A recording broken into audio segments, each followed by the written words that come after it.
Hello guys, good afternoon and good evening sa Pilipinas. Ayan guys, nagawa ko ng video kasi naiinis ako. Alam mo ba guys, napakalamig dito ngayon. Nagpaalam kami sa amo namin na lalabas. Kaso guys, ilang araw na guys ang lumipas, hindi pa rin kami pinapalabas. Kasi gusto namin bumili ng panlamig na gamit.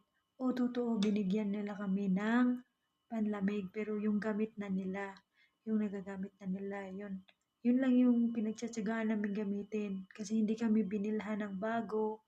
At saka gusto namin kami na lang mismo sana kahit pira namin basta makabili kami kasi siyempre magkakasakit kami sa lamig, 'di ba? Then yun, di pa rin kami pinapalabas guys. Yun, pag nasa Pilipinas kayo, magdala na lang kayo ng jacket. Thank you so much for watching.